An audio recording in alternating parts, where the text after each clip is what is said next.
is to ensure that the public is informed of critical information on and analysis of the economy in a timely manner. Since 2018, an estimated 5 million migrants and refugees have left Venezuela. The deterioration of the socio-economic conditions in Venezuela left many without access to basic necessities. As a result, many fled to neighboring countries in search of a better life for themselves and their families. The country with the highest number of Venezuelan migrants is Colombia, which hosts almost 2 million. In February of this year, the Colombian government took the decision to grant these Venezuelan migrants temporary protective status for the next 10 years. This allows the migrants access to healthcare, essential services, as well as the ability to work legally. What led to such a significant decision by the Colombian government? And are there lessons for Trinidad and Tobago in dealing with our current Venezuelan migrant situation? To answer these questions and more, we turn to our panel.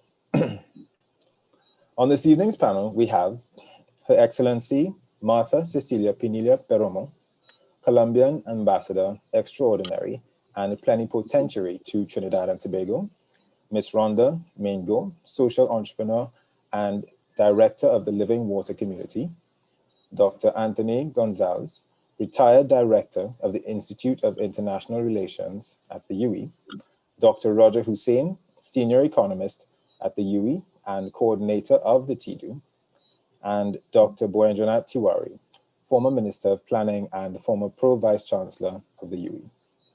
Just a few meeting announcements. First, please ensure that your microphones are muted when you're not speaking to prevent feedback.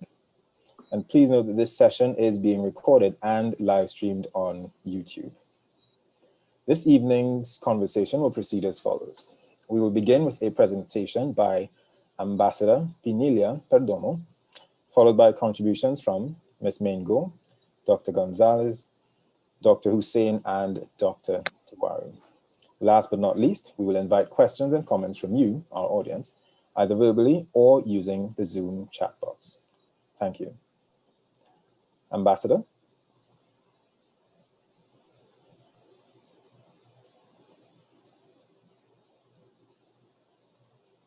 Well, good evening to all of you.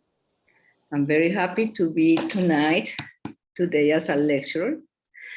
And I really thank you for this opportunity to talk about historical issues that will explain the relation between Colombia and Venezuela since all our time being. The presentations is called Perspectives on the Bilateral Relationship since the Great Colombia to Venezuelan Migration. But I have to talk first about what happened before Great Colombia. So we have to see a lot of history. I hope you enjoy it. First, I will give an introduction, then the Great Colombia, then historical friendship, and finally, massive migration to Colombia, challenges and solutions. This first part is to show how we are all the same people.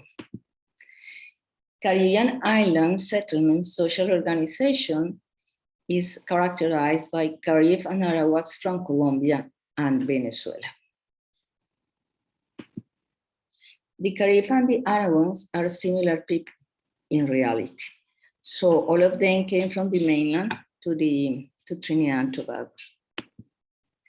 Today, the term Caribbean is used to designate linguistic group that includes the language of the Antillean Caribbean and many related Indian languages spoken in South America, of course, Colombia and Venezuela. So we are all the same original people.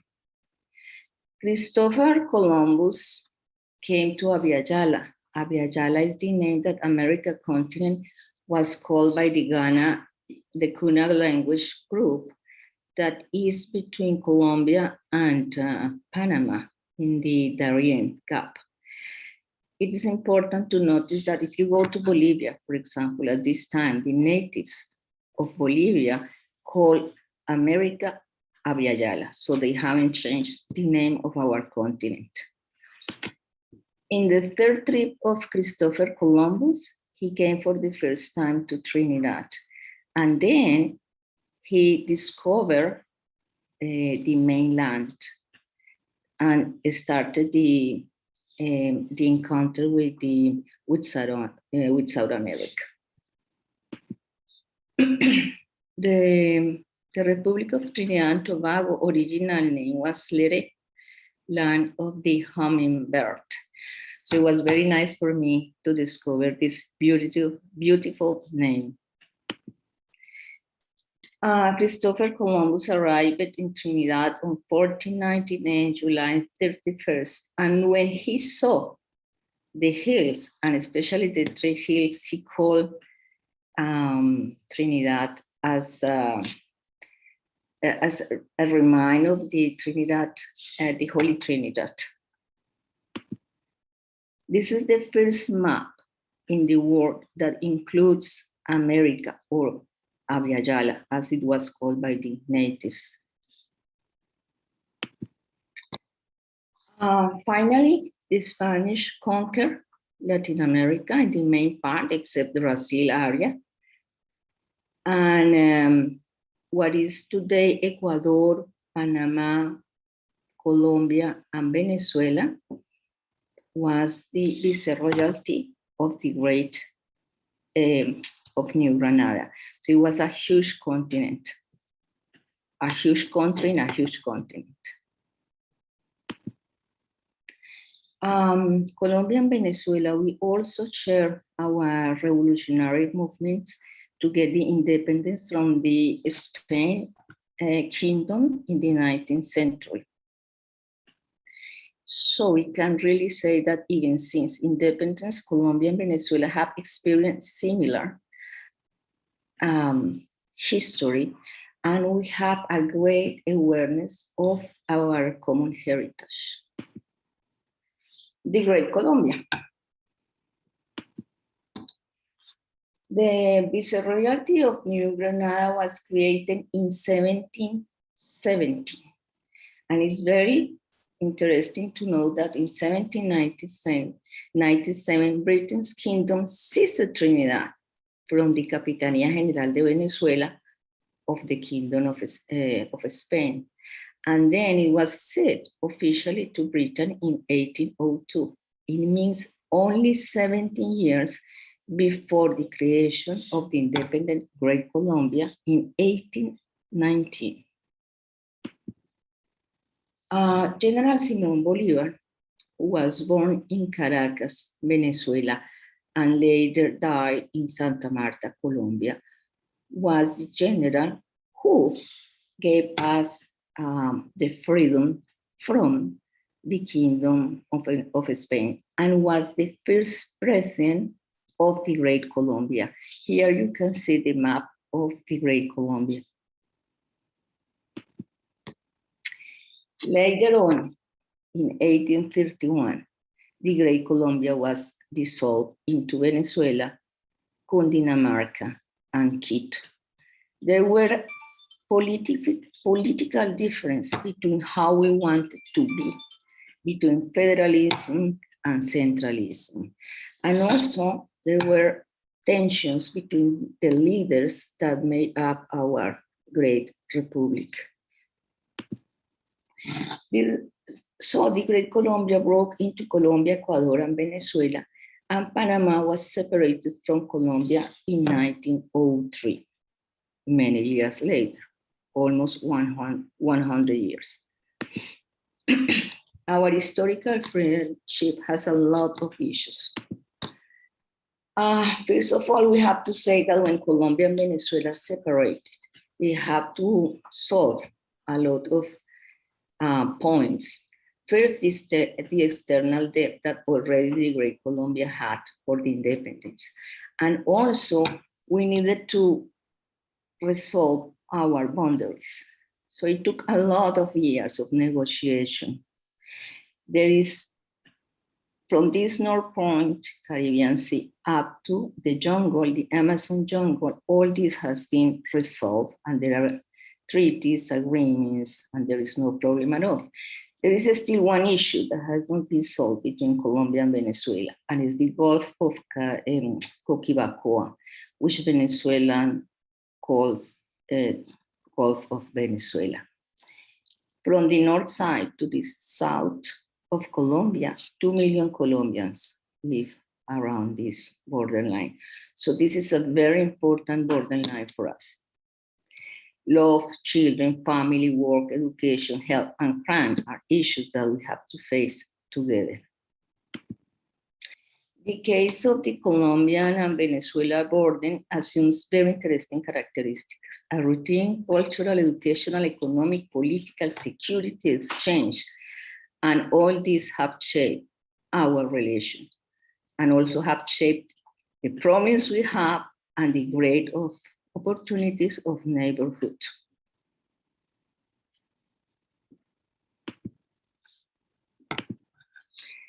The friendship between Colombia and Venezuela has had a lot of periods of tensions and a lot of periods of dialogue and cooperation. How we have managed this huge borderline. First of all, I want to recall to all of you that we have this issue on the Coquibacoa Gulf that has been an important dispute between our two countries regarding marine and submarine areas in the Gulf, which means in the Caribbean Sea. We have had a lot of interesting ways to solve this, but we haven't been able to do so. In the administration of President Barco, I will say one of the best presidents that Colombia had proposed a way to resolve the situation with a period of direct negotiations, if it didn't work, conciliation, arbitration, and so on. But Venezuela government didn't answer in 1986. So in 1987, Colombia sent a corvette, Navy corvette, to the Gulf of Coquibacoa. Venezuela answered, sending its Navy, and at that point, Colombia sent back the corvette.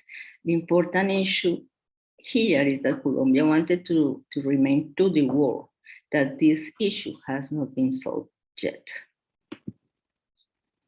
As you see, we have a very long borderline. But here in the north part, we have the city of Cucuta and a small city of San Antonio, called San Antonio el Táchira, and then another big city of Venezuela, which is called San Cristobal. We will talk about it later. These neighborhood commissions that were created in 1989 worked very well from 1989 to 1999. It happened after the corvette issue in the Gulf of the Gulf.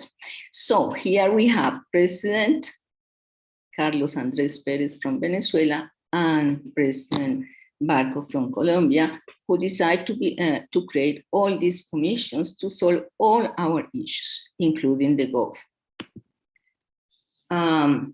We created 3 neighborhood commissions, plus according to a treaty that we signed in 1939, we created or restated the 4 High Commission, the Standing Conciliation Commission. So we had 4 High Commissions to solve all our issues, including the Gulf issue. But tensions have raised since 1999, unfortunately. When we say that the difficult times started really in 1999 with President Chavez. Shortly after he assumed the president of Venezuela, he put a commercial safeguard that prevented the passage of Colombian trucks. So the trade became very difficult because everything had to be low down in the borderline and then put in another truck from Venezuela. And since then, there had been a lot of issues in which Venezuela made very difficult the relation with Colombia. For example, he was against the Plan Colombia, which was very important to solve the guerrilla issue in Colombia, and so on. So in 2001, in 2005, in 2007, in 2008, in 2010, the situation was really difficult. President Chavez broke diplomatic relations with Colombia, because we signed an agreement with the United States regarding security cooperation from the United States, which was very important for Colombia. Then Uribe requested his ambassador to the OAS to show how difficult was the situation in the borderline with Venezuela, because there were a lot of guerrilla campaments in the other side of the borderline. Finally, President Santos was elected and he took oath on August 7, 2010, and a new period of dialogue started with Venezuela. The first meeting was in Santa Marta, only 3 days after President Santos took oath. It was in the important city of Santa Marta, because there was the city where General Simón Bolívar passed away. So it's a very important city for the relation between Colombia and Venezuela. And they created new commissions to solve situations. For example, the debt repayment and trade boosting, because the governor of Venezuela was not helping the entrepreneurs to pay their debts with the Colombian businessmen. And we tried to deal with all different issues, including security. This is a very nice picture that shows the animals, the spirit of the meeting. Then second meeting was agreed on Cartagena, April 9, 2011. Then we have a very good meeting in Caracas. Then again in Cartagena in 2014. There is also a picture, a very nice picture of the meeting in Cartagena when Maduro took power in Venezuela after the death of President Chavez. This picture is also very nice because it shows how Venezuela helped us with our peace agreement with the FARC and the animals of the meeting. But in 2015, the problems started again. In this year, the government of Venezuela decided to close the border unilaterally and expel 22,000 Colombians living in the borderline. When at that moment, already 31,471 Venezuelans were living already in Colombia through the years. In Quito, there was a fifth meeting that was sponsored by President of Ecuador and Uruguay in that time, in order to help Colombia and Venezuela to solve this issue. And they decided, for example, the immediate return of the respective ambassadors, assessment of the border situation, the meeting of ministerial teams to address sensitive border issues, and so on.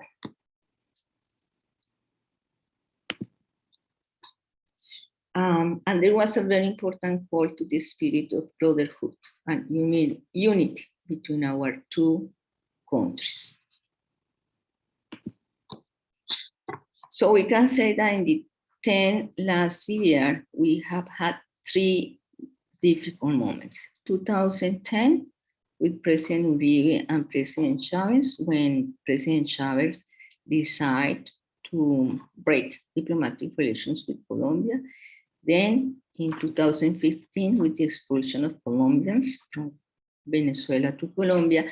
And then in 2019, when President Maduro decided to break not only diplomatic relations, but also consular relations. At this moment, we don't have any relation with the illegitimate presidency of Mr. Maduro. But Mr. Maduro was the one who decided to break relations with Colombia. Economic ties, very interesting issue for all of you. Our borderline is a very active borderline. So we have a lot of international business, especially in this north side part of Colombia. But there are a lot of exchange in all this area. Between 2005 and 2008, there were some economic phenomena that distorted the relation that we had, especially with the illegal groups in the border area. The problem of the perception of Colombian Venezuelan diplomats, the problem of the perception of Colombians and Venezuelans regarding these issues is really different. For example, in the case of Colombia, the mass media coverage of the diplomatic crisis was really overstated. And the perception of the consequence of this tension between Colombia and Venezuela was more visible in the Venezuelan case than in the Colombian case. The withdrawal of Venezuela from the Andean community was a very important issue in our relation, because this agreement that was signed more or less in 1966, 1969, more or less, Venezuela and with the agreement between President Barco and President Perez, Venezuela became the second largest trading partner of Colombia after the United States. More or less, both countries had trade of more than $6,000 million in 2008. But the rigors of exchange control in Venezuela, called CARIBE, affected the price of the products. So all this made huge problems for the trade. And then Venezuela decided to move out from the Andean Community Agreement.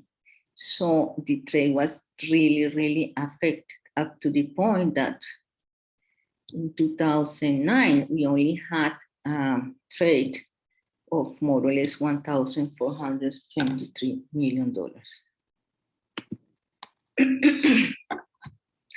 Finally, Colombia and Venezuela signed a bilateral agreement in 2012 to give a framework to our trade relation, because that's something that cannot be forgotten by the governments, even if they have ideological disputes. And the city of Cúcuta in Colombia and San Cristobal, Venezuela, is a very important border region. Cúcuta and San Cristobal have more or less more than 3 million people. All they go, they trade, they live in one side, they work in the other side, their children go to study to Cúcuta, and so on. So this border region has a complex social, cultural, historical, economic, political relation that cannot be forgotten. This is a panoramic of the city of Cúcuta.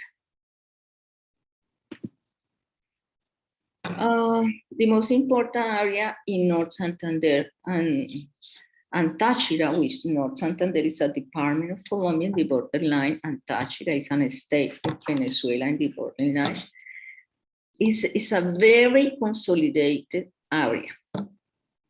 When services are better in Venezuela or services are better in Colombia, they adapt very easily and they import and export whatever is necessary. So they never really lose the contact. They adapt to the situation. Here is a picture in 2016 on one of the most important bridges between the two countries.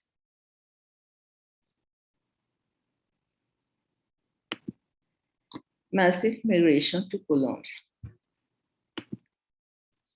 This is a picture of 2012 in the crossing point between Cúcuta and San Antonio del Táchira. Even San Cristóbal is the most important city in Táchira. San Antonio is a city just in front of Cúcuta. I would like to show you an even correlation of the immigration. In 2014, we have the first international sanction against individuals in Venezuela, and in Colombia there were more or less 23,000 Venezuelans. But then in 2015, Venezuela had the election of the Venezuelan parliament and the victory of the opposition. In that moment, we have 31,000 Venezuelans.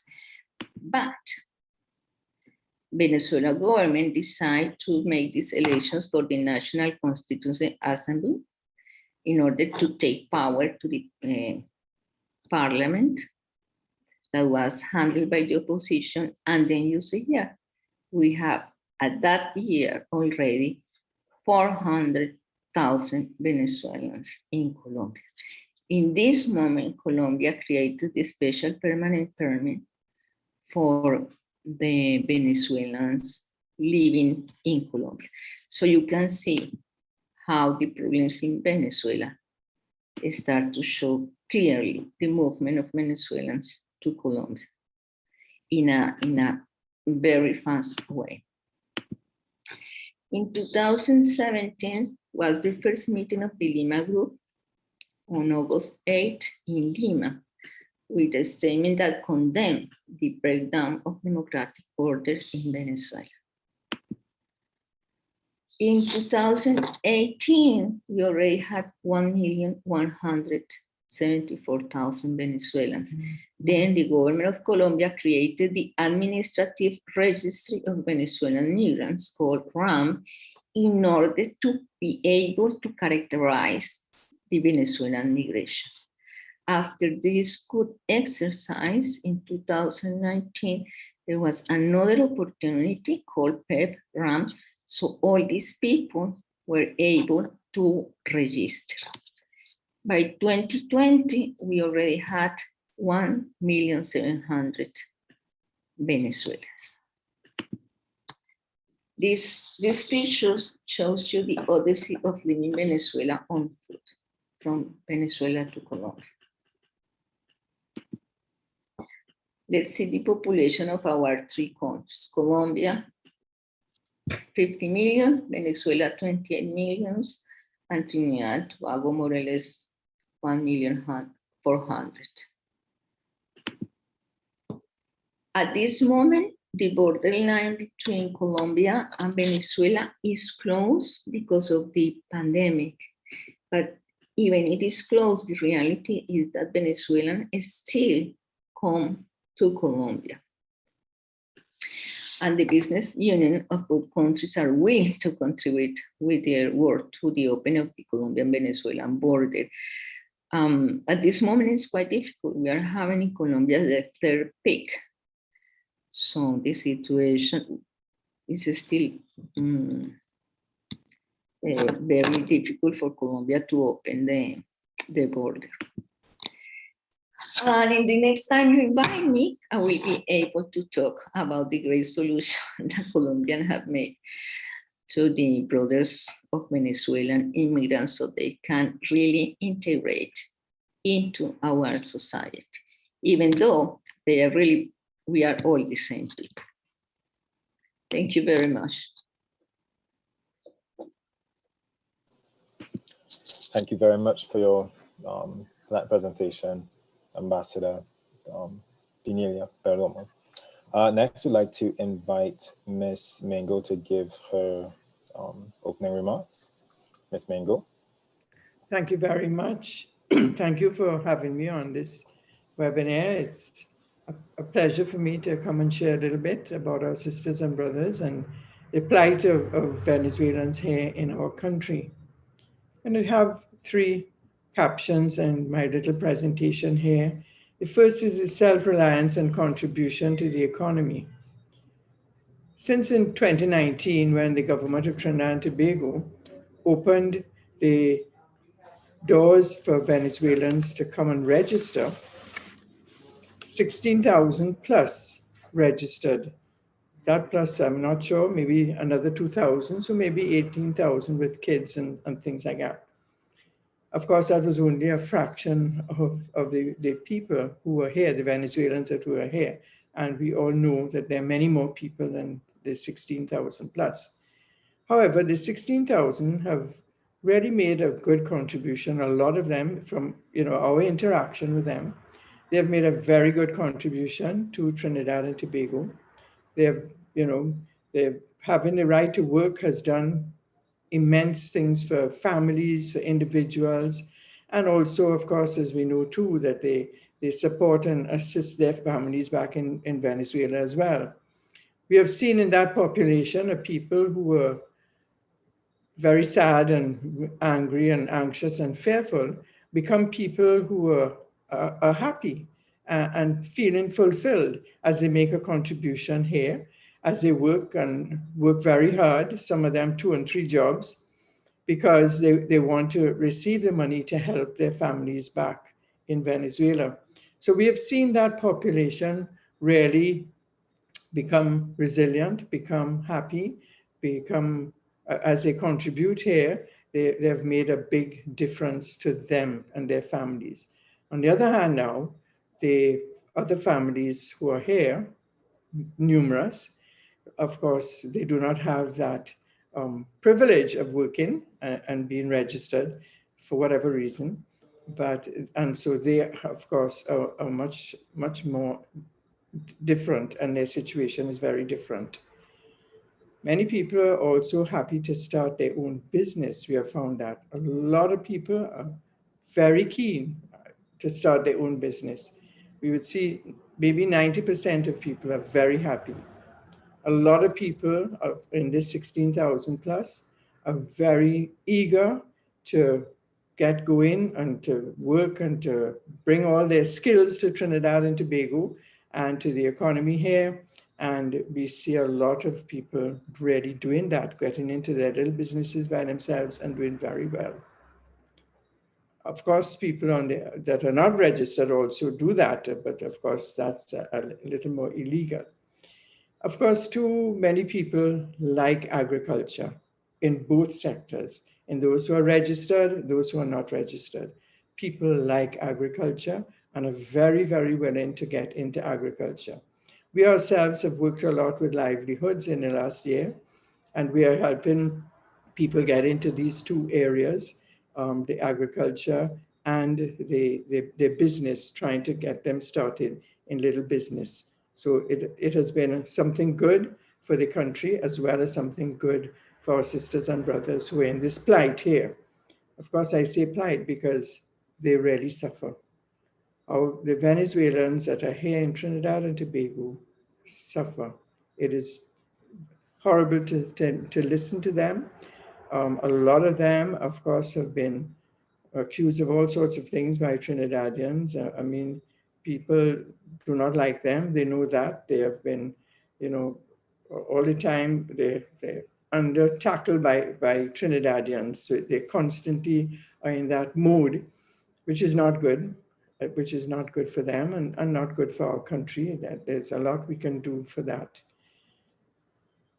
But all in all, I think the population from Venezuela coming here, they want to work, they are keen on working, they have a lot of skills, they bring a lot of skills, and they will do anything. And most of them, I can't say all, of course, most of them will do anything and do it well and give a good contribution to our own economy here, and are happy to do that.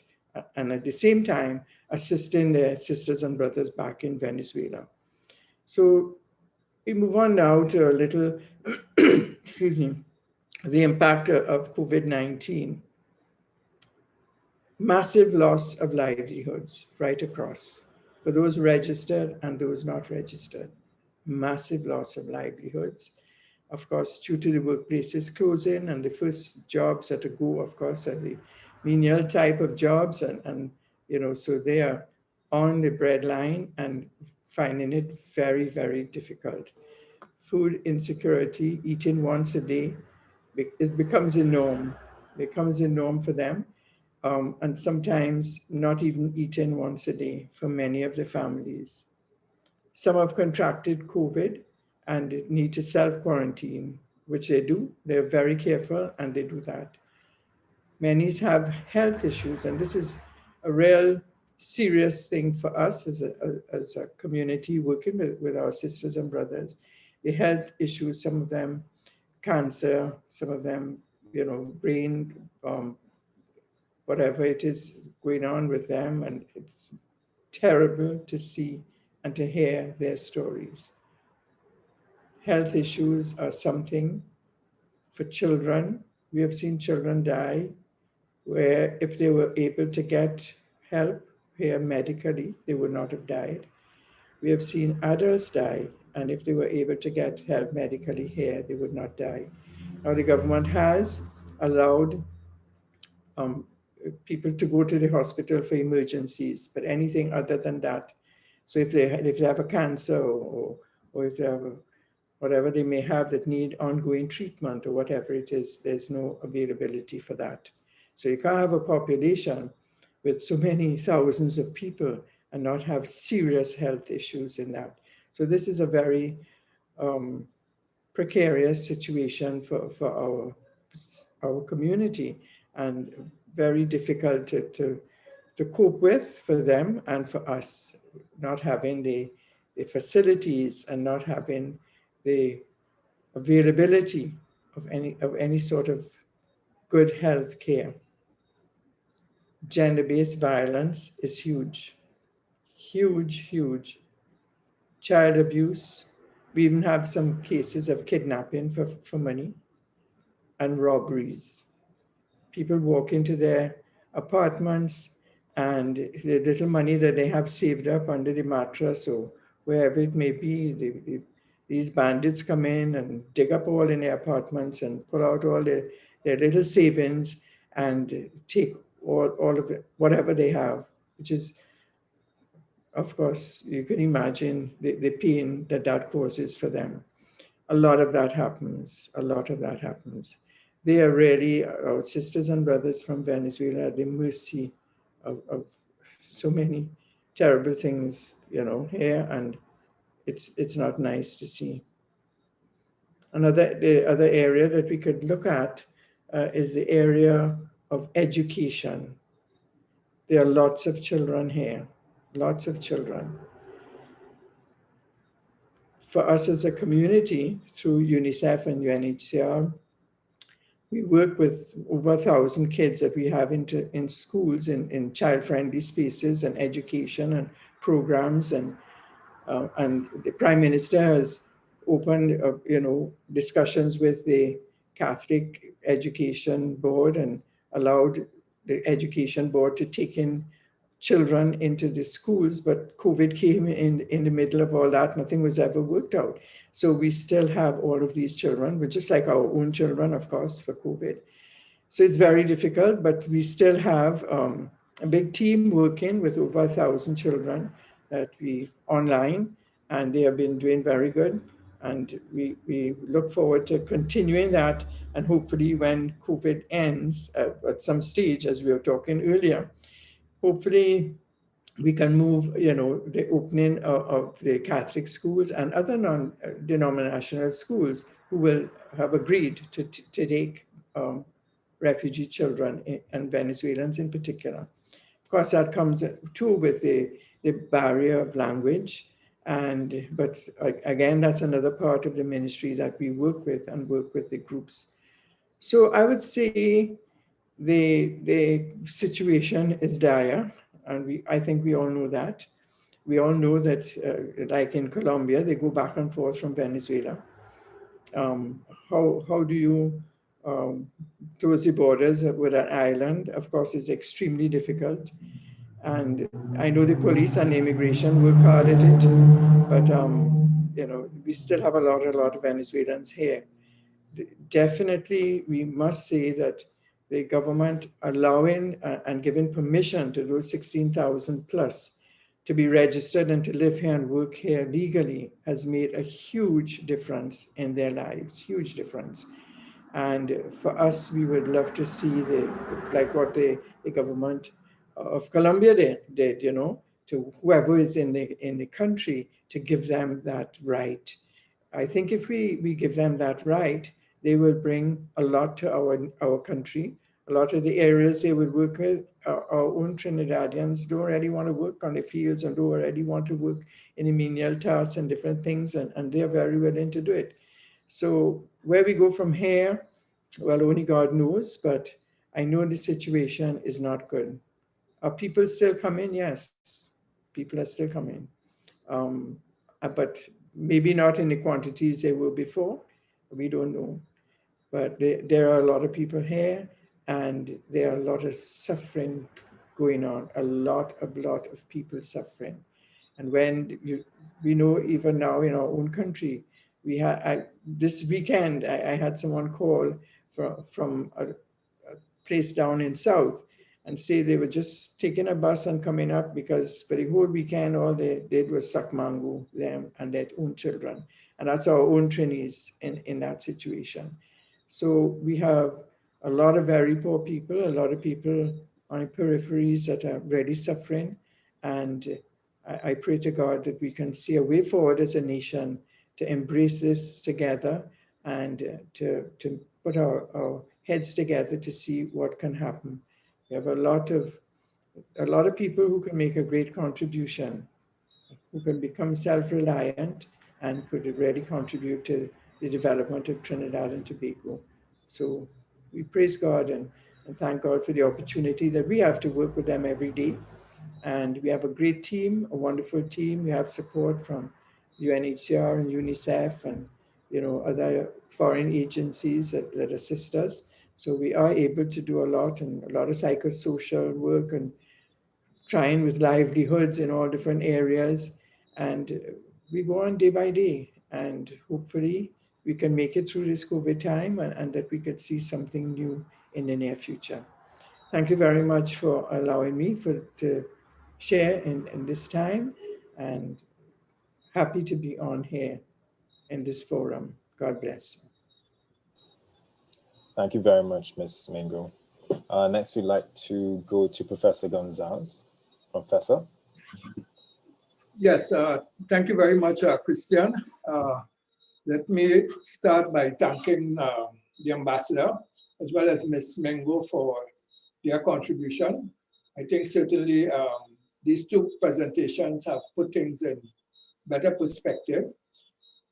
I would just like to make some brief comments on what I term the evolution of the situation, that is the evolution of the migratory situation, looking essentially at what is taking place in Venezuela, where the numbers are going, what kind of changes are taking place in Venezuela itself, and also to say something about the international situation. I think there are some interesting dynamics here that I think we need to capture in the discussion about Venezuelan migration.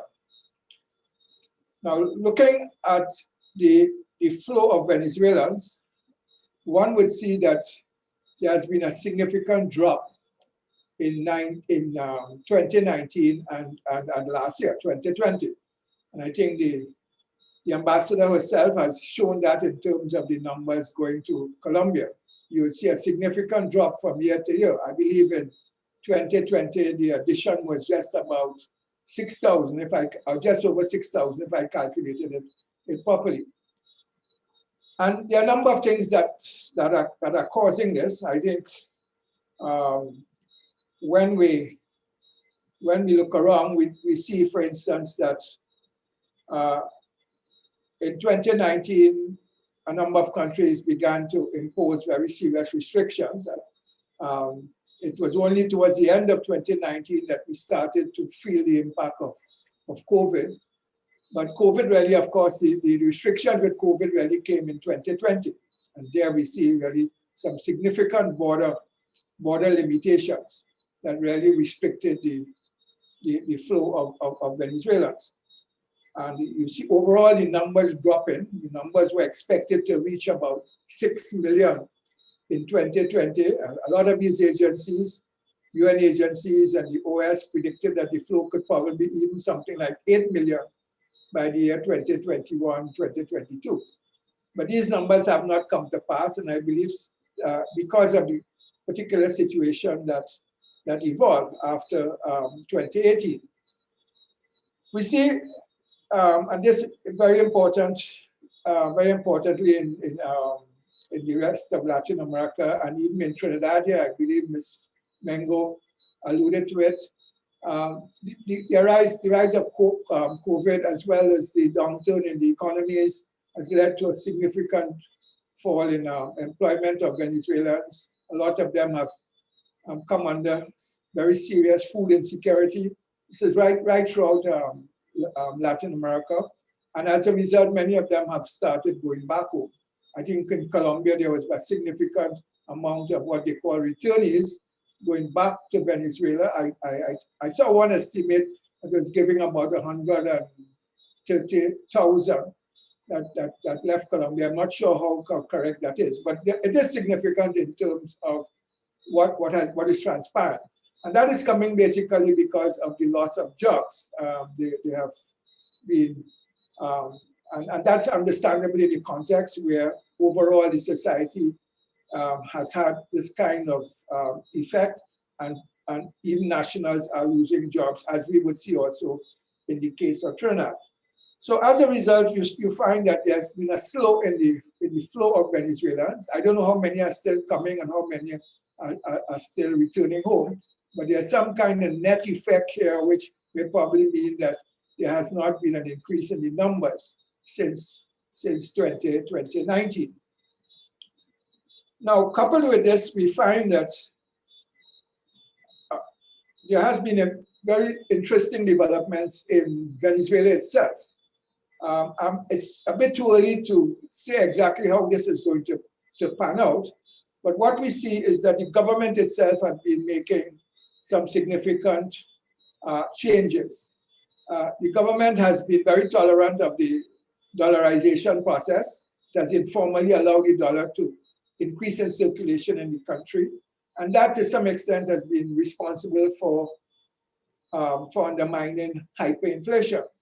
Over 2019 and in 2020, we begin to see now a significant drop in the rate of inflation, and many people believe that to some extent we have seen the back of hyperinflation in Venezuela. US dollar is allowed to freely circulate, banks are taking it, you can use it. I mean, some states are using it much more than the national currency, but that has been a significant move in introducing some kind of economic stability. We've seen also privatization and divestment of state assets. Even in the oil sector, the government has decided that it needs foreign investment and it needs to encourage the private sector more in oil production. And as a result, it has been engaged in negotiations with a number of companies in an effort to try to sell off state assets to these private agents. Some people are even saying that PDVSA itself may be up for sale. The government hasn't said that, but at the same time, it hasn't said no. So we're still waiting to see what may emerge there. The government is making a very serious effort to try to increase oil production. Oil production had declined to roughly about just over 300,000 barrels sometime last year. And what we see now is that production beginning to go back up. It has gone back up to about just over 500,000 barrels per day. This is certainly not where it used to be or what it was even probably a year ago. I think about somewhere in March last year it was probably about 600,000 barrels. But what we could probably envisage is that there's a move now to try to get oil production going up. And even though last month, April, you had a slight drop, it didn't achieve the 500,000 mark, but there are plans afoot to try to encourage investment, particularly foreign investment, to go into oil production. And they're coordinated with a number of international companies who can avoid the sanctions to try to do this. At least they're working to some extent to try to get rid of the sanctions in a very interesting way, and which would encourage foreign private investment. As you know, companies like Chevron are still in Venezuela, and they operate with an exemption under the American law, and they are still collaborating with the government and hoping to some extent that they could invest in what they call the post-sanctions phase of oil development in Venezuela. Venezuela, of course, as we all know, has tremendous oil reserves in the Orinoco Belt, probably the world's largest amount of reserves, and many companies are still viewing that as, as a potential which needs to be exploited. So there's increase in oil production, there's privatization, there's dollarization, as it says. And there's also an interesting development at the political level, which is that the government has increased the participation of the opposition in the electoral commission. Now, this is an interesting development because they have given the opposition 2 places on a 5-member board to help organize the elections. And to some extent, this is an overture to the opposition and an overture internationally to those who have imposed sanctions on Venezuela or who have not recognized the government. And we also see, and this is something quite recent in the last month or so, where the government has led a military offensive against the FARC dissidents. As you know, FARC participated in the Colombian peace negotiations, and the majority of FARC has agreed to lay down arms, but there's a dissident faction that is still operating, and they've come across into Venezuela, mainly on the western border, and they create havoc in these areas near the border. Now, the Venezuelan government has been very sort of tolerant. They haven't really taken action, but what we see now is that they're taking action against FARC, and this may well be probably in a move to try to encourage the Americans as well as the Colombians to negotiate with them and to help relieve the sanctions. So that's an interesting development to watch. It never took place, I think, before, and it's something that we are all looking at. So internationally, there's a belief that there's some kind of process afoot that may well lead to some kind of détente between Venezuela and the United States and its neighbors, Brazil and Colombia, which may see certain changes evolve in Venezuela that could bring back some kind of peace and stability. It's a bit too early to come to conclusions. The opposition, the leader of the opposition, Mr. Guaido, he himself has called on the Americans to look again at Venezuela and to make concessions on the sanctions once the government is also making concessions. So you see a certain kind of conciliatory attitude which you did not see there before. We also see on the part of the Biden government a kind of, how should I put it? It's not an, they have not really been too harsh on Venezuela in terms of stopping ships on the high seas or tankers on the high seas, as we saw, for example, with the Trump government. So Venezuela, in a sense, has been allowed to engage in trade and sell oil. It sells oil to India and China, as well as a couple other countries in Asia. And the Biden government seems to be just waiting to see what kind of concessions the Maduro government is willing to make. So it doesn't want, at this point in time, to really extend sanctions or impose too many harsh sanctions. As a matter of fact, it has even extended humanitarian aid to Venezuela. And the Maduro government has allowed the World Food Program, which is an American program, to come into Venezuela and assist the children of Venezuela, something which it had resisted all along. It did not want any kind of US assistance to come into the country and help. So just to sort of stay within my time limit, let me say that there are some interesting developments there which in a way may lead to some kind of change, which might be in the interest of removing sanctions and introducing some kind of stability, which may in a way stem the flow of migrants. I think the key thing is to get investment going back in Venezuela. And here we see even private investors, like for example, Mr. Cisneros is back in Venezuela negotiating. He wants to buy up a whole number of assets, which he thinks he can get pretty relatively cheap. And it's an effort to try to attract the Venezuelan private investors who fled Venezuela in the Chavez days, to try to bring them back by offering them these concessions. So let me stop there and say that we are in a very interesting juncture point. And we probably in the next 6 months may see things evolve in such a way that as we come out of the pandemic, and it's very difficult to talk about recovery in Venezuela and what it requires. It's a tremendous task. Venezuela will take take quite a while to really recover. It needs a massive amount of assistance as well as private investment. But the point is basically to try to see to what extent you could get it on a trajectory, get it back on a path in which there's growth, bring back growth to the economy by next year, or towards the end of this year, in which case you would begin to see some kind of distribution that may lead to a smaller flow of migrants abroad. But let me stop there and thank you very much for allowing me to participate. Thank you very much, Professor Gonzalez. Next, I'd like to invite Dr. Hussein to address us. Dr. Hussein. Yes, good evening all. Are you all hearing me? Christian, I just want to make sure. Yes, loud and clear.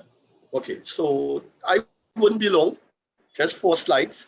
Thanks for the very good presentations before. I enjoyed all 3.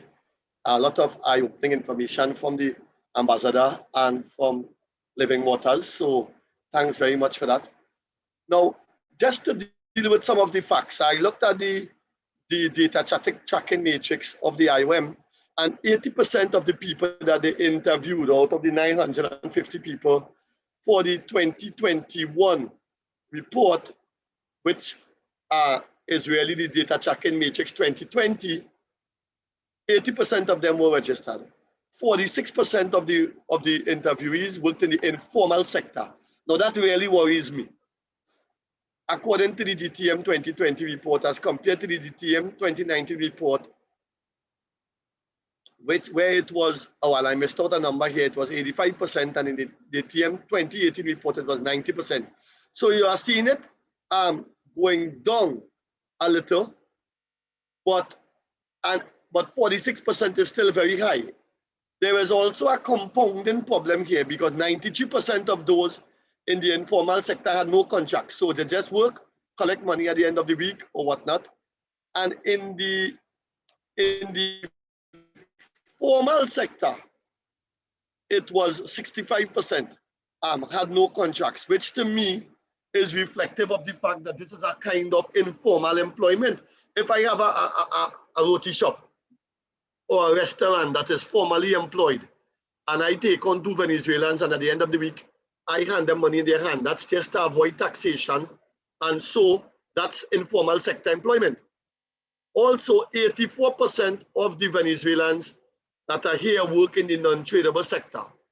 And that's something that also catches my attention and that we need to look at. Now, I listened carefully to Ms. Mingot, and I found her comments very useful. What I would add is that this is the relationship here between employment in the non-tradable sector and the import cover ratio for Trinidad and Tobago. So as employment in the non-tradable sector increases, there is a fall in the import cover ratio, which also coincides with a fall in the in the stock of reserves. Now, when you have a lot of people working in the non-tradable sector, that comes at the expense of employment in the agricultural sector, part of which is tradable, and employment in the manufacturing and other tradable sectors. So there is a threshold beyond which, if you have too much people working in the non-tradable sector, it becomes problematic to earn foreign exchange. Now, this problem here is not because of the Venezuelans. This problem is because of the way the oil boom worked in the Trinidad and Tobago economy. But when we look at employment of Venezuelans, we see it is following the same pattern. 84% of the Venezuelans are employed in the non-tradable sector. And to me, that's an error, because we don't want so much people working in the non-tradable sector, because there are implications for our current account balance. Now, that's not a problem that can be solved immediately. It's a problem for policymakers to think about. How do we assist the Venezuelans here, whilst at the same time not have the stock of reserves in the Central Bank of Trinidad and Tobago be adversely affected? Obviously, if the Venezuelans are purchasing things like, what would I say, coffee, milk, anything that we import, then that's a serious situation, because foreign exchange has to come from somewhere. So what I'm saying is that policymakers need to think about the work permit arrangements with Venezuelans to see if there are opportunities for them to work in sectors besides the non-tradable sector.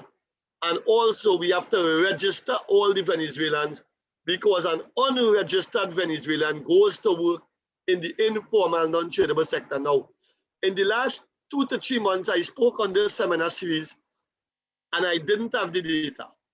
So me and Professor Gonzalez, we would have long discussions about that.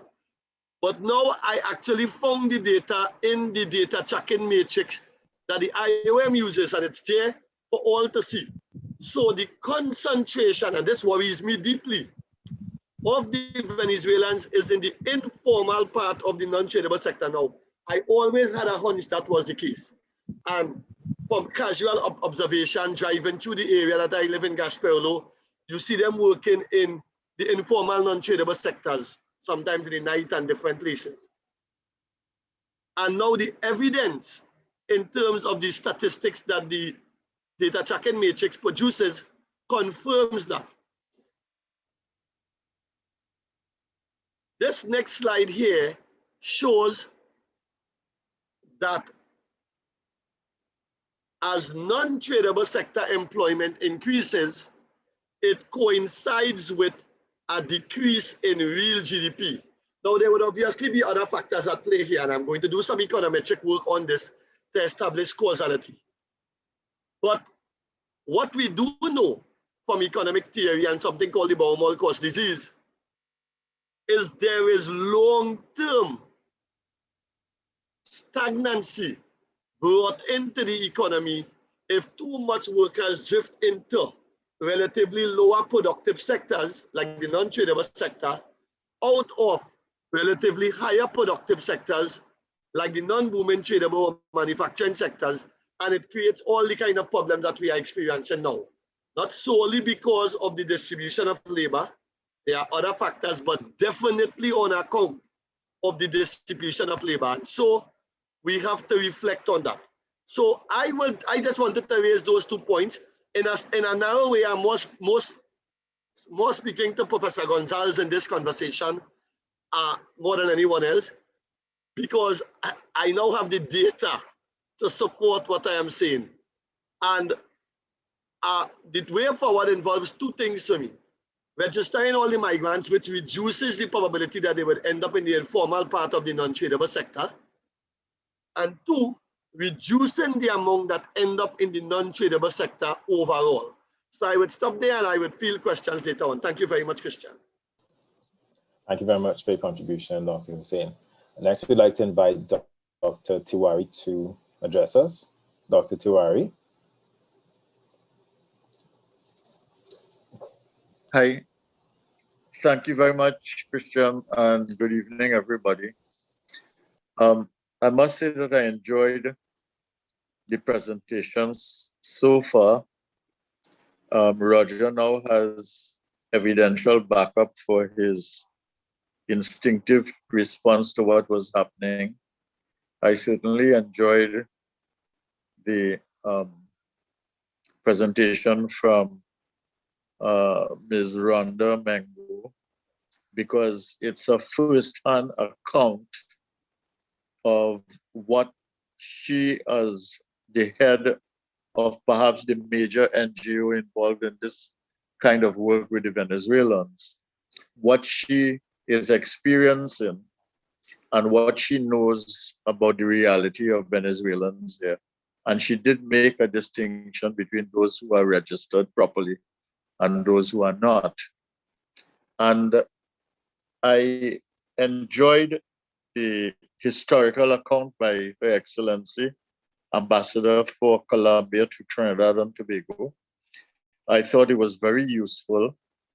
And she ended on the point, I think, because she was very short and crisp on it, that the resolution of the main issue now that needs to be resolved in Colombia with Venezuelan immigration is in fact the issue of integration. I hope I got that clear, that the integration issue had turned out to be something of paramount concern.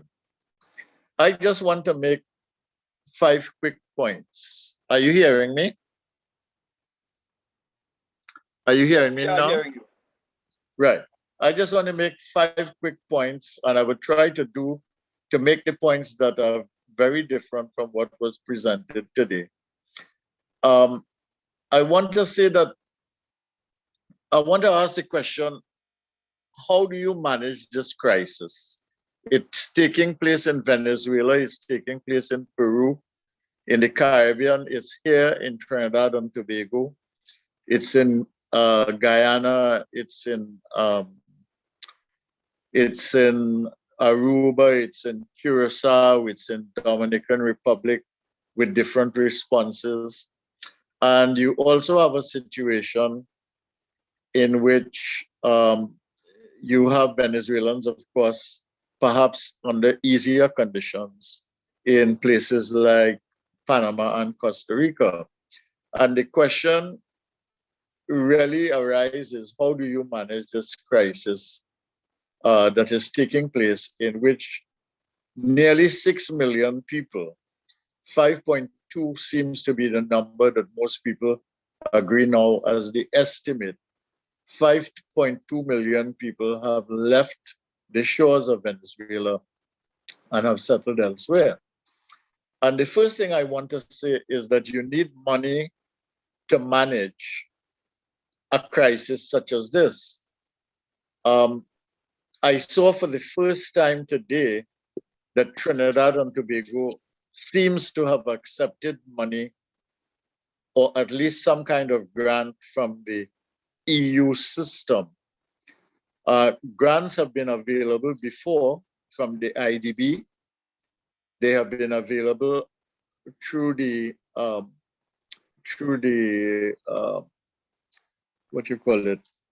through one of the American institutions. They have been available from various sources, and none of these grants have been tapped. And I see that they are at least willing, they have at least have become willing to tap into European money. But I want to make this point about money because it's important to understand what is involved. The Syrian crisis involved about 5 million people, just like the Venezuelan crisis. And it took place over 5 years, which is about what we are seeing with the Venezuelan situation. And that crisis costs $20.8 billion to manage. And that turns out to be about 3,150 US dollars per refugee or immigrant. The South Sudan had a significant humanitarian crisis with refugees leaving in droves, about 2.3 million of them. And that crisis cost $3.2 billion, or about 11,390 US per immigrant or refugee. Venezuela, you have a crisis going on for 5 years now. You have, or longer, you have just under 6 million Venezuelans leaving. And the estimated cost of that, from what I have seen, is about $2.3 billion, of which only 1.4 billion US has been disbursed. And that means that what this means, therefore, is that you are going to get some additional money now from the EU. But what this means is that when you compare it to what happened in South Sudan and you have in Syria, the crisis in Venezuela is severely underfunded. When you take into account as well the number of countries that are involved in trying to make this into a humanitarian solution rather than a continuing crisis. So that's the first point I want to make. It takes money to care. Secondly, it takes organization to manage. You know, you need organizations intact. You need the organization of the organizations. You need institutions. You need knowledge, know-how, diplomacy, coordination, synergy, and as I mentioned, money and resources. So the UN system, EU, US aid, Canadian aid agencies, CARICOM, IMF, the World Bank, CAF, IDB, etc. These need to be brought together in some reasonable form to do this thing properly. And finally, you need alignment between the organizations, the resources, the money, national governments that are involved with international agencies to make sure that these things reach the immigrants where it matters and that it brings peace and stability. And in fact, all the things that Rhonda Mango mentioned, like entrepreneurship and getting people working and creating the conditions in the society, not for hostility and xenophobia, but some kind of integration and acceptance. And the question arises then, how do we look at this crisis? I mean, is this a Venezuelan crisis? Is this a regional crisis involving Latin America and the Caribbean, or some of the countries of Latin America and the Caribbean? Is it sub-regional in that sense? Is it a hemispheric crisis because it's happening in our hemisphere, the Western hemisphere? Or is it in fact a global crisis? Because a lot of the early migrants, a significant proportion of them went to Spain, you know. And Spain was a key factor in getting the European Union mobilized to understand this as a big crisis that the world needs to take into account. And therefore, they needed to finance it to make sure that there were humanitarian results and some elements of social order that followed the migration process. So, the OAS has also taken that view.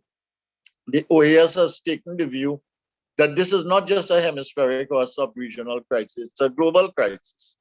And that we need to acknowledge it at that, and the world needs to come together with all its institutions, the organizational institutions and the financial institutions, and make an effort, concerted effort, working together to be able to remedy the situation and to put it on track. If I am correct in interpreting Her Excellency, the Ambassador for Colombia to Trinidad and Tobago, in saying that the challenge in Colombia now is the issue of integration, then that becomes a formidable task. How do you get that managed in some reasonable way that is satisfactory to the host and receiving society, and that is satisfactory to the Venezuelans who come to a new place with their ambitions, their dreams, their drives, etc., in order to contribute and to make a difference and to improve their lives. So we have to deal with that. And finally, the final point, the fifth point that I want to make is that I want to ask the question, what is necessary for success? And I am not inventing this. These things have been said by the UN agencies that have been looking at the situation here. But the point I want to make now is that this has to be done, what I'm going to say, that they have said, needs to be done across the board holistically in all the countries that are affected by the Venezuelan immigrant and refugee situation. And it has to be customized in each country. So what happens in Trinidad and Tobago will be different from Guyana, it'll be different from Aruba, it'll be different from Colombia and Peru, etc., because you need to customize this thing. But there are certain basic things that we must have, which is adherence to international law, clarity of policy in each of the countries about where the immigrants fit, a discernible development agenda which shows you how they fit into that process, control over the migration process. We know in Trinidad that we cannot control, for instance, the borders. Effective management of the migration process and system within the country, an integration strategy and the management of it. What is the challenge now in Colombia that needs to be seen as a kind of medium to longer term set of actions that will lead to effective integration, peace and harmony and solidarity within the nation that is receiving these migrants. Access, of course, to basic needs and effective support system to make sure that people benefit, because you cannot have hungry people because they happen to be immigrants, and you cannot have children who are not being educated. You cannot have children who are not getting health care. You cannot get sick people who are not getting health care. And facilitating the humane application of local laws to immigration. You cannot have people exploiting Venezuelan women and Venezuelan children and criminals taking advantage of Venezuelan families because they happen to be in a situation here where they are under conditions in which victimhood is easy to impose upon them. And I think that these things are necessary for civilized existence and for the civilized development of the hemisphere, not to mention our own country, Trinidad and Tobago. So I close then by reasserting these issues. You need money to care properly. It takes organization to manage this system, and you need to bring the organizations together. Thirdly, you need to align things so that you can achieve synergy. Fourthly, you have to take a perspective which treats this as a global issue. Let's face it, migration is a global issue. It happens to be Venezuela now because of the conditions of crisis in that country. But this can happen anywhere at any time, as we see all the time.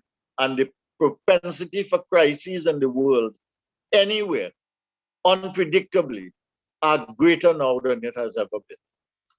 And finally, we must deal with the issues that are necessary for success that I mentioned just now, from international law to fair application of local law with all of these immigrants. So I thank you for listening to me. I thoroughly enjoyed the presentations, and I hope my contribution has given a different kind of insight into this particular problem. Thank you.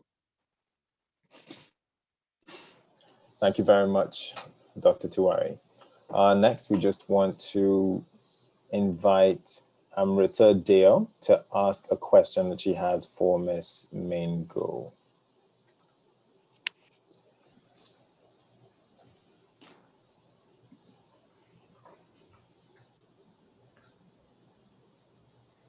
Okay, I'm not sure. Okay, so I don't think she, Amrita is here, but her question, the question that she put to you was whether or not can you say what your best estimate is of the number of Venezuelan immigrants in Trinidad and Tobago? And if there's any data that you all will be able to share with the public. I think everybody wants to know that answer. It's a very difficult answer.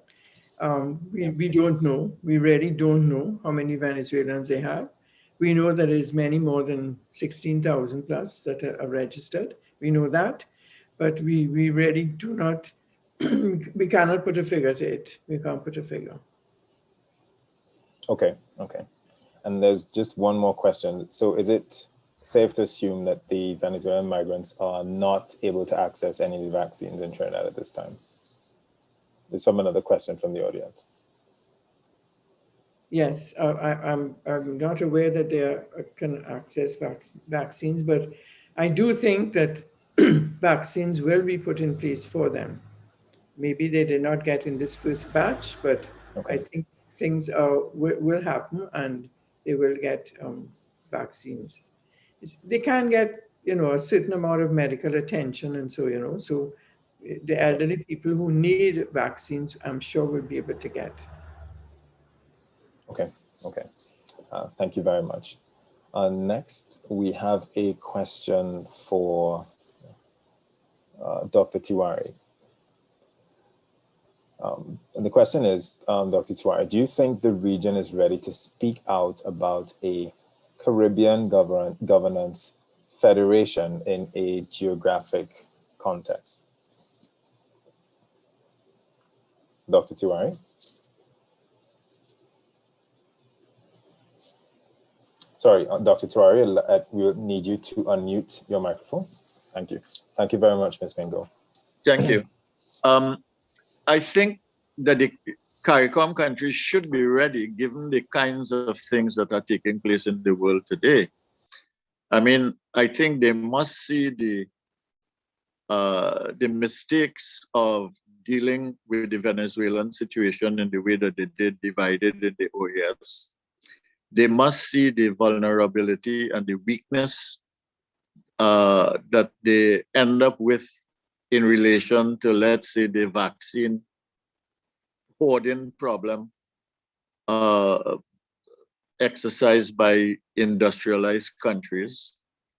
And they must see that where the world is headed now, I mean, look how many trillions of dollars are being put into the global system by big countries. And ultimately, this is going to have some kind of effect internationally.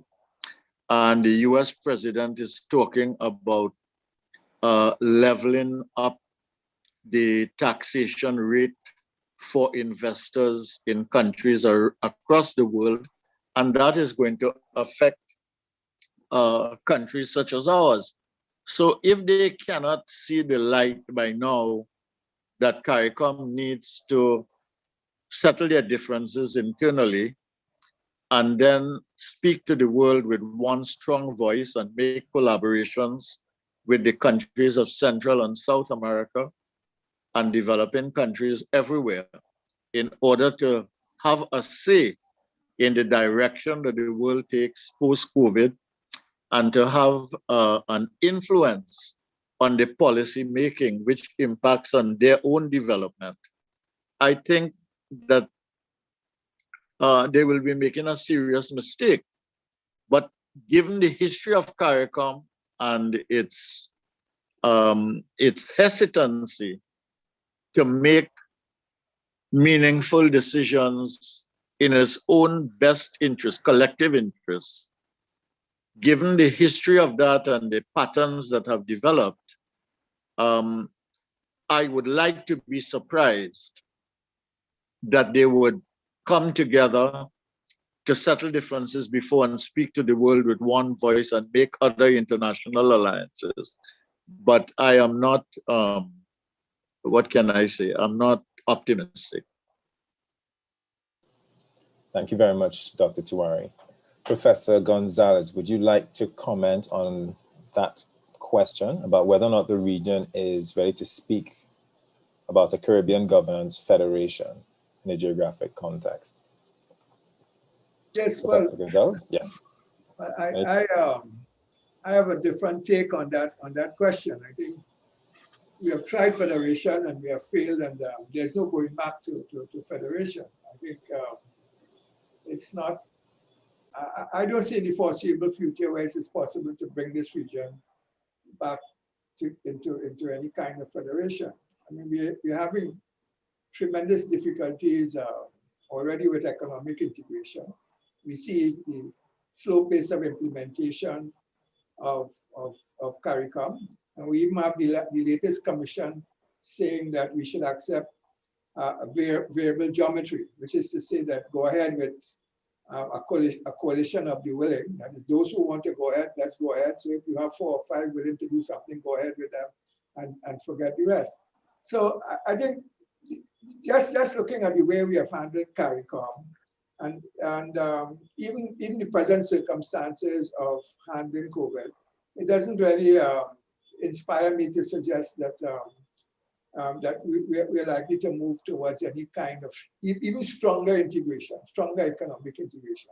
I think the region is settled into individual states, and we are going to try to continue to work with integration and try to improve it over the years. And at the margin, we may do a little better in the future, but certainly political integration, in my view, is not really in the cards.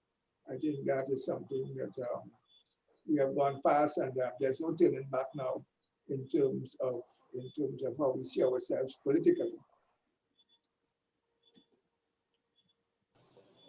Thank you very much, Professor Gonzalez. Next, we have a question here from Mr. I can't tell by the first name, Mr. Nieves Calendar. If you'd like to ask your question.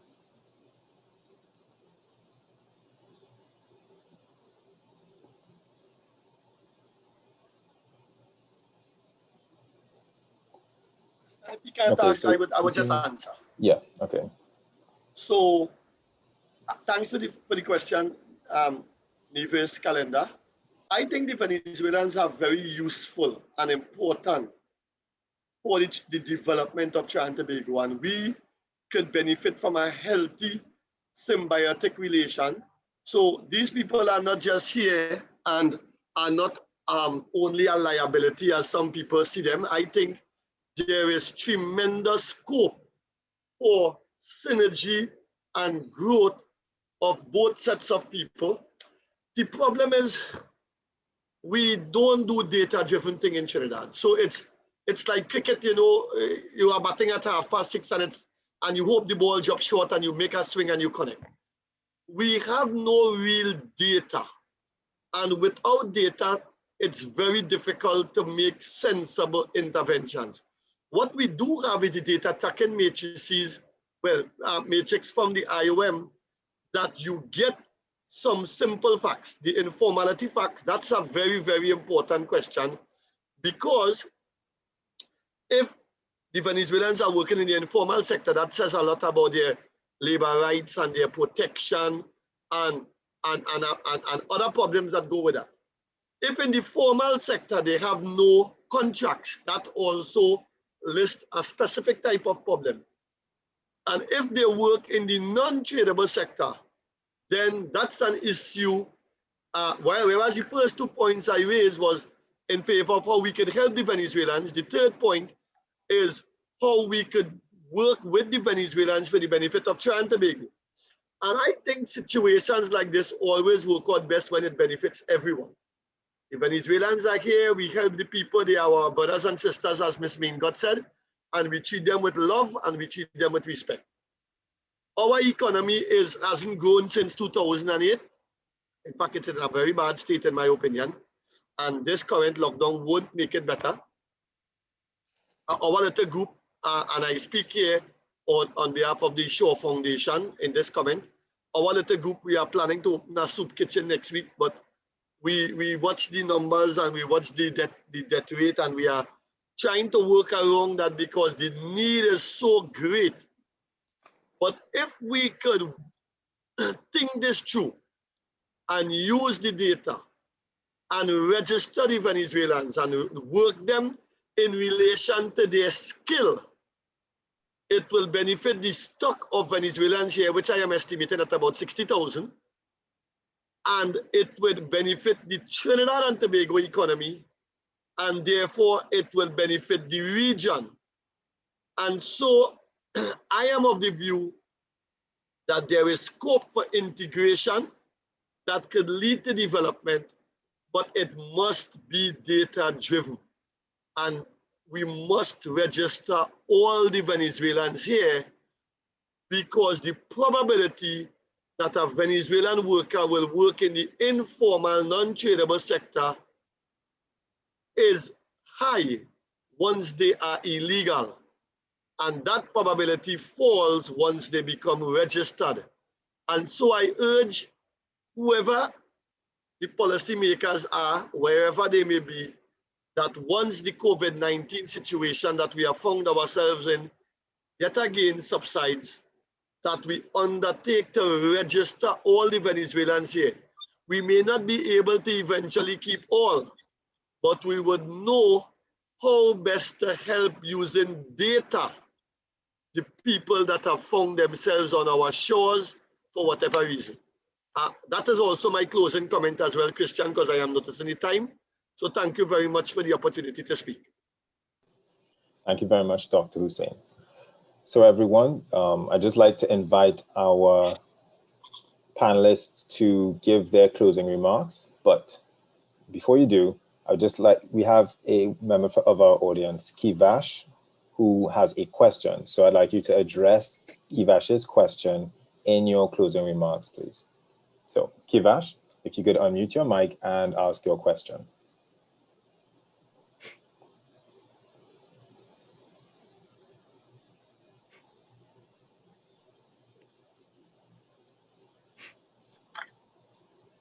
Hello, Kivash?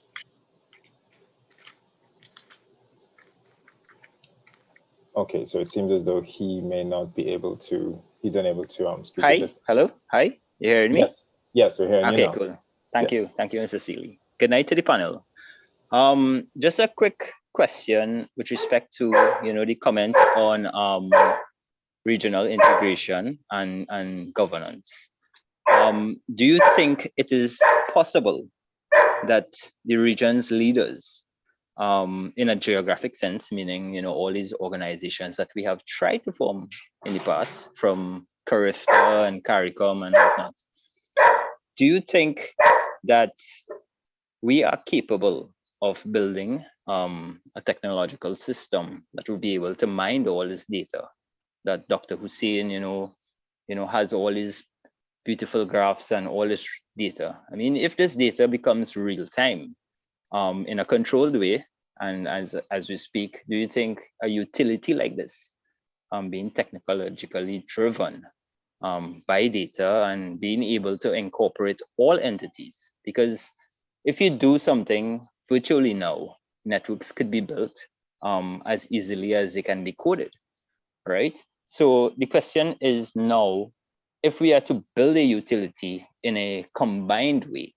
to utilize all this data and all the securities and legal processes and financial processes, and protect, not only protect our own data for ourselves so we could secure and make sensible decisions on finance and marketing and global strategies, regional strategies, local strategies, in a combined way to really now enter the international market, so that we can now for once provide profit for the Caribbean region and for that organization in a Caribbean sense. So you see, you have the perspective of it being geographic, right?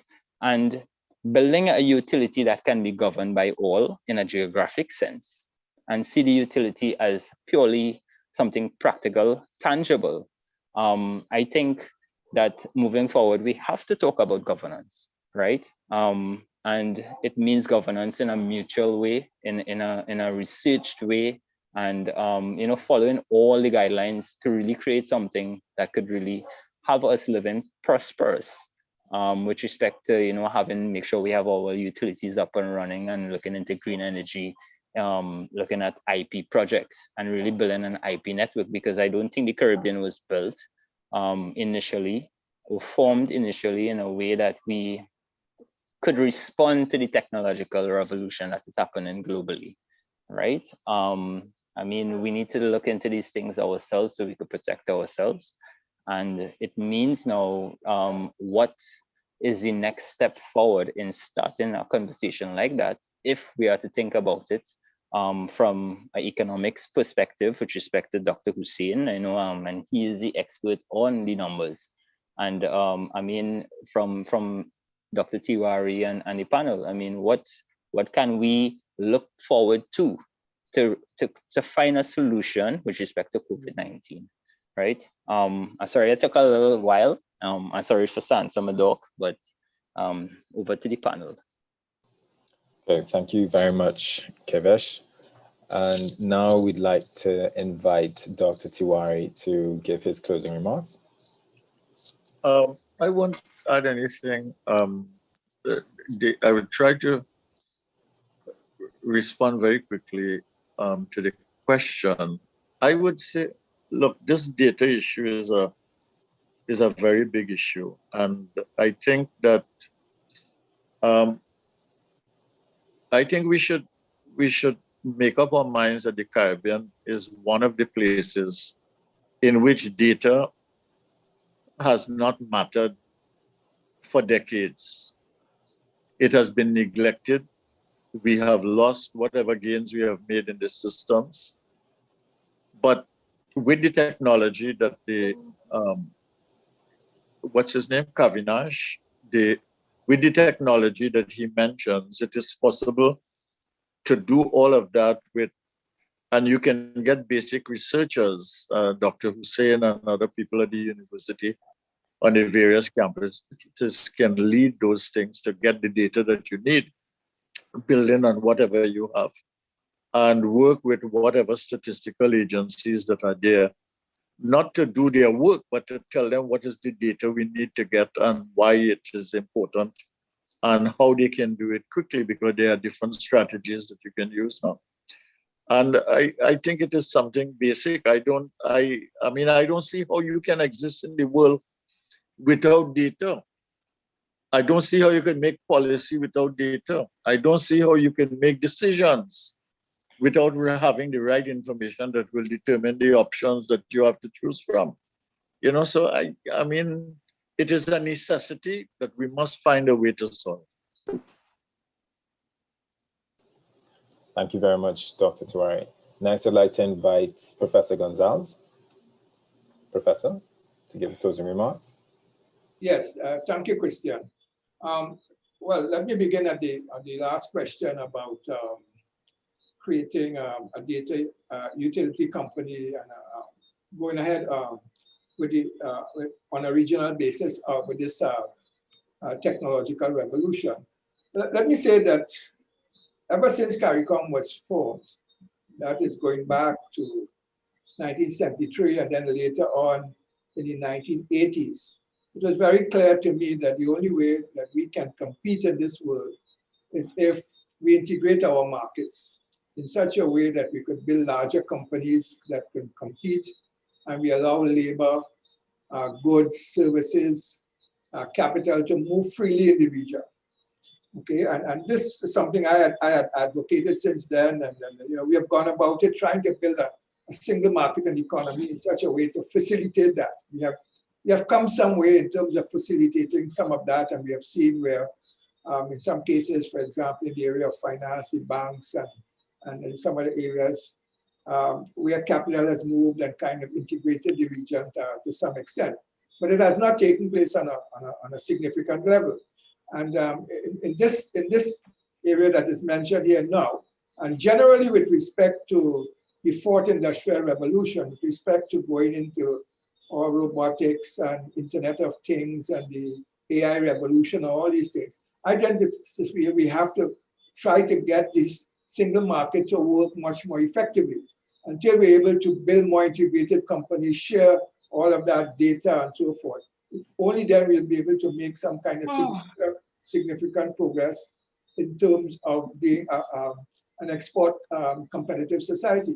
Now, things have started. For example, there are moves afoot to put in place a single digital market in CARICOM. They're negotiating, they've started discussions on that. I'm not exactly sure where they have reached, but they're trying in one sense to get sort of common regulation and one standard fee across the region that everybody would pay.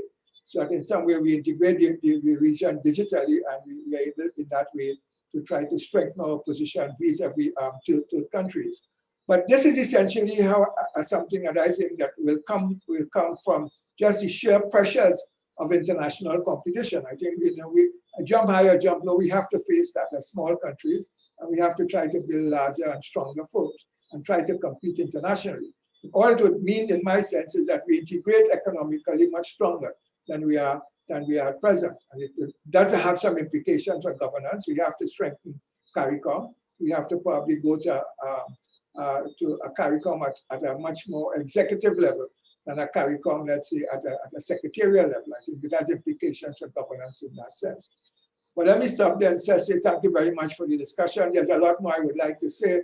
For instance, I wanted to emphasize the point that the solution to the crisis in Venezuela is really, in my view, depends on what happens in Venezuela, how we're able to solve that problem politically in Venezuela. I think it's only then, in my view, that we're going to properly solve that problem. And I'm hopeful that things may emerge towards the end of this year. Thank you very much. Thank you very much, Professor Gonzalez. Next, we'd like to go to Ms. Mingo for her closing remarks. Ms. Mingo. Thank you. Yes, I agree. I think we all say that when we work with refugees and asylum seekers, that the answer to that problem is to fix the home country. So if we can see that happening in Venezuela, it will be a wonderful thing. Absolutely. That's really the answer for this. I agree too with the data, very important, and we have the ability to do that now with the technology, and so it's so important. And right now, actually, we are completing a labor market assessment. Right now, we have that in the works. And so we can help then the refugees find a job that is suitable to them and that it's open on the market and prepare them for that, It's an interesting thing that we have embarked on. And I thank God for that. So we have to use the technology. We have to use best practices, and we're not inventing things here. All over the world, as we have said, this is a phenomenon all over the world. It's not going to stop, and we have to use the best practices and listen to others, and we can make great strides. And of course, most important is that we have to become people, people of the heart. Trinidad and Tobago, growing up, you were always people of the heart. And everybody, live together, and I suppose in many places in the world, and we are seeing a different type of I should say, anger, and we're callous about people. We don't have that love and openness and generosity, and we need to, I think, however we're going to go forward, we need to cultivate that again, the values of being a human, the dignity of each and every person. All of these things have to be taught to our children. Our men, they don't know how to treat women. I remember being in a conference the other day, and this man said, I've never been taught how to treat a woman. I've never had sisters, and nobody ever taught me. And he was, when he got older and he started to go out, and so he just didn't know how to respond to women. So it is a lot we have to do, I think, in our nation to grow into the beautiful human beings that God created us to be. And I look forward to that indeed. And thank you very much for having me on this panel. I truly enjoyed it. Thank you. And God bless you all. Thank you very much for your contribution, Ms. Mango. And now we go to Ambassador Pinilia Perdomo and to close us off. Ambassador. Thank you very much. Well, I have enjoyed very much this panel. Well, I agree totally that migration is a global crisis. It goes from east to west and from south to north. And there is no war that will be able to stop migration when there is hunger. And definitely it is necessary to have a process in mind, an organized process to integrate the people. That I think is the main goal of all this. It is of course necessary to have financial resources, of course to have organization, technical assistance, and having in mind the international law. We have to remind United Nations Charter that says that one of the principles of the international law is international cooperation and solidarity. And of course, any integration process has to be tailor-made according to the reality of every country. And I would be very happy to talk about this tailor-made solution in Colombia in another opportunity. Thank you very much. Okay, thank you very much, Ambassador. Okay, everyone, that brings us to the end of this evening's conversation. We'd just like to thank all of our panelists for taking the time to join us this evening to educate us and our audience. So everyone, and we'd just like to thank also our audience for taking the time to join us today to discuss these very important matters. So Ambassador, Ms. Mango, Dr. Tiwari, Dr. Gonzalez, and Dr. Hussein, we'd just like to say thank you for joining us this evening. Okay, everyone, do take care, stay safe, and have a good evening.